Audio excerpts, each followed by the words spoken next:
रामकृष्ण हरी. कटेवरी हात विटेवरी उभा तोच जगाचा पोशिंदा. आणि याच पंढरीत याच भाविकांसाठी सागर डेव्हलपर्स घेऊन आले आहेत भव्य ओपन प्लॉट प्रकल्प, ते सुद्धा दर्शन रांगेच्या अगदी जवळ. इथे पाठीमागे आहे दर्शन बारी. नगरपालिका हद्दीतील नियोजित आराखड्यातील 50 फूट डीपी रोड. संपूर्ण प्रोजेक्टमध्ये अंतर्गत street lights, plot demarcation, plantation आणि प्रत्येक प्लॉटला स्वतंत्र नळ कनेक्शन. संपूर्ण प्रोजेक्टला तारेचे कंपाऊंड. ज्येष्ठ नागरिकांना बसण्यासाठी बेंचेस. चला तर मग आत्ताच बुक करा मठासाठी किंवा आपल्या हक्काच्या घरासाठी आपल्या हक्काचा प्लॉट, तेही अगदी माफक दरात. ताज्या घडामोडी पाहण्यासाठी आमच्या YouTube चॅनलवरील PVR म्हणजेच पंढरी वार्ता या न्यूजला सबस्क्राइब करा आणि शेजारील बेल आयकॉनवर क्लिक करा. पंढरीत सावळ्या विठ्ठलाच्या दर्शनासाठी येणाऱ्या भाविकांना सर्व त्या सुविधा उपलब्ध करून देण्यासाठी तसेच श्री विठ्ठल रुक्मिणी मंदिर व परिवार देवतांचे मंदिराचे व्यवस्थापन करण्यासाठी राज्य शासनाने मंदिरे समिती स्थापन केली.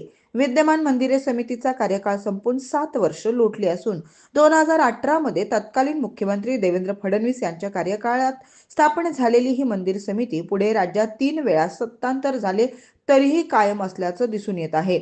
राज्य शासनाने राज्यातील इतर काही मंदिर व्यवस्थापनाच्या पदाधिकाऱ्यांचे नव्याने नियुक्ती केली, परंतु पंढरपुरातील श्री विठ्ठल रुक्मिणी मंदिर समितीला मागील 4 वर्षापासून अध्यक्ष नसतानाही व या मागील काही वर्षात मंदिर समितीने घेतलेले अनेक निर्णय वादग्रस्त ठरलेले असताना मंदिर व्यवस्थापनावर अनेक वेळा टीकेचे आसूड ओढले जात असताना व्यवस्थापनातील अनेक गंभीर त्रुटी माध्यमांच्या माध्यमातून मांडल्या जात असताना देखील या मंदिर समितीचा कारभार हा सहअध्यक्षांच्या रूपाने हाकला जातोय. या मंदिर समितीला अनेक सदस्य हे बैठकीलाही गैरहजर असतात, हे वारंवार दिसून आलंय. या मंदिर समितीच्या कार्यपद्धतीबद्दल असलेली नाराजी लक्षात घेत ही मंदिर समिती मुदत संपल्यानंतर देखील कायम ठेवण्याचा शासन का प्रयत्न करते असा सवाल उपस्थित होतोय. यातूनच आता विविध संघटनांनी देखील निवेदने देत मुदत संपलेली मंदिर समिती बरखास्त करावी अशी मागणी शासनाकडे केली आहे. छावा क्रांतीवीर संघटनेचे देखील आता पंढरपुरातील मुदत संपलेली श्री विठ्ठल रुक्मिणी मंदिर समिती तात्काळ बरखास्त करा, अन्यथा वगैरे आंदोलन करू असा इशारा दिला असून या घटनेच्या शेतकरी आघाडीचे प्रदेशाध्यक्ष गणेश माने, युवक आघाडीचे पश्चिम महाराष्ट्र अध्यक्ष हर्षद भोसले, युवक आघाडीचे जिल्हाध्यक्ष मंगेश क्षीरसागर आदींनी विद्यमान मंदिर समिती बरखास्त करावी, अन्यथा उग्र आंदोलन छेडले जाईल असा इशारा गणेश माने, छावा क्रांतीवीर सेना शेतकरी आघाडीचा प्रदेशाध्यक्ष, की वारंवार पंढरपूरच्या आपल्या विठ्ठल रुक्मिणी मंदिर समितीच्या कारभाराबद्दल आमच्याकडे तक्रारी येत असतात. पंढरपूर विठ्ठल रुक्मिणी मंदिर समिती ही आपल्या भारत देशाची दक्षिण काशी म्हणून पंढरपूरला समजलं जातं, परंतु पंढरपूरमध्ये वारंवार आपल्या मंदिर समितीचा कारभार हा भोंगळ कारभार चाललेला आहे. पंढरपूर मंदिर समितीनं 6 महिन्यापूर्वी सुरक्षा रक्षकाचं टेंडर काढलं होतं. त्या टेंडरच्या माध्यमातून 4.5 कोटीचं टेंडर होतं सुरक्षा रक्षकाचं. त्या सुरक्षा रक्षकांनी काय गैरवर्तन त्यांच्याकडून घडले होते, ते वारंवार आम्ही सोशल मीडियाच्या माध्यमातून त्याच्या संदर्भात आवाज उठवला होता, ते रद्द व्हावं म्हणून. ते आता मंदिर समितीने रद्दही केलेला आहे आणि बशिल्या बाजेनं लोकांना VIP दर्शन असेल मिळालं जातं. आणि दुसरी गोष्ट अशी महत्वाची की पंढरपूर विठ्ठल रुक्मिणी मंदिर समितीची जे कमिटी आहे त्यांची मुदत संपून 2 वर्ष झालं.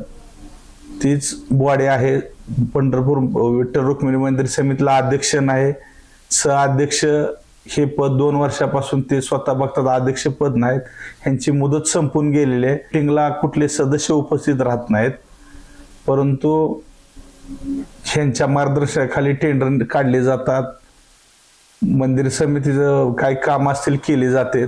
आता हे जी मागणी वारंवार होत असून सुद्धा ही मंदिर समितीचे जे सदस्य आहेत ते बरखास्त केली जात नाही बॉडी, कारण ह्यांची मुदत संपून 2 वर्ष झालेलं आहे. ते आम्ही आज छावा क्रांतीवीर सेनेच्या वतीनं एक मुख्यमंत्री साहेबांना विनंती करणार आहे, एक पत्र देणार आहे की पंढरपूर रुक्मिणी मंदिर समितीची जे कमिटी आहे काही सदस्य ह्या मीटिंगला कुठल्या उपस्थित राहत नाहीत, नावाला फक्त पंढरपूर मंदिर समितीचं सदस्यपद लावून लोकांना दर्शनाला VIP सोडणे, काळा बाजार करणे असे प्रकार ह्याच्या आधी काय घडलेले आहेत, तरी मुख्यमंत्री साहेबांना आम्ही भेटून विनंती करणार आहे की हे मंदिर समिती सदस्य ची बॉडी बरखास्त करावी, अन्यथा येणाऱ्या काळात आम्ही छावा क्रांतीवीर सेनेच्या वतीनं मोठं जन आंदोलन उभा करणार आहे। आणि पंढरपूरला आपल्या एवढे लाखो भाविक येत असतात, त्यांची गैरसोय होती, ती सुद्धा होऊ नये या विविध मागण्यांचं आम्ही मुख्यमंत्री साहेबांना भेटून निवेदन देणार आहे की सुरक्षा रक्षक कुठल्या तरी कंपनीला बाहेरच्या देण्यापेक्षा आपल्या पंढरपूर शहर असेल, ग्रामीण भाग असेल, याच्यामध्ये हजारो तरुण बेरोजगार आहेत। त्यांना जर तरुणांना जर रोजगार उपलब्ध मंदिर समितीनं करून दिला तरी आपल्या युवकांना हाताला काम मिळेल।